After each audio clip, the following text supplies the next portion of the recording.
Kilalanin natin ang pag-arangkada ng karera ni Filipino badminton player Clarence Villaflor para maging isa sa top-ranked athlete sa bansa.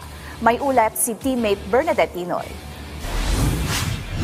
Kasunod ng first place finish ni Clarence Villaflor sa Philippine National Badminton Open 2025, naghahanda na rin ang tubong Cadiz City, Negros Occidental sa pagsabak naman niya sa Saipan Tournament ngayong Agosto. Sa panayam ng PTV Sports, ikinuwento ni Clarence na malaking karangalan na maibandera ang watawat ng bansa sa international competition.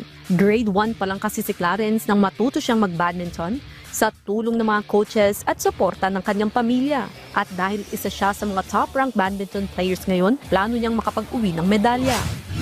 Siguro po maging double time po pa po siguro ng training pa po everyday, kung ano pang gulang itatama namin during practice. Pangarap po siguro po is yung matulungan ko din yung mga parents ko ngayon dahil po sa yung yun nga po kailangan din namin ng financial ganun po sa province.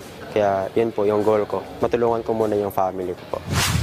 Samantala, inamin din ni Clarence na maraming kinakaharap na hamon ng bawat atleta, lalo na kung mahiwalay sa sariling pamilya. Sa kabila nito, nagpapasalamat ang 2025 Axel International Badminton Championship second placer sa oportunidad na makapag-aral ng libre sa Maynila, resulta ng kanyang talento sa larangan ng badminton. Dahil po sa badminton po, yun po free scholarship po ako ng college ngayon, as of now po. Siguro po time management po siguro kasi pinagsabay ko po yung pag-aaral.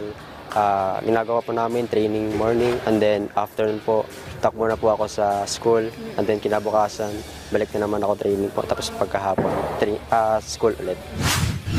Bernadette Tinoy para sa Atletang Pilipino para sa Bagong Pilipinas.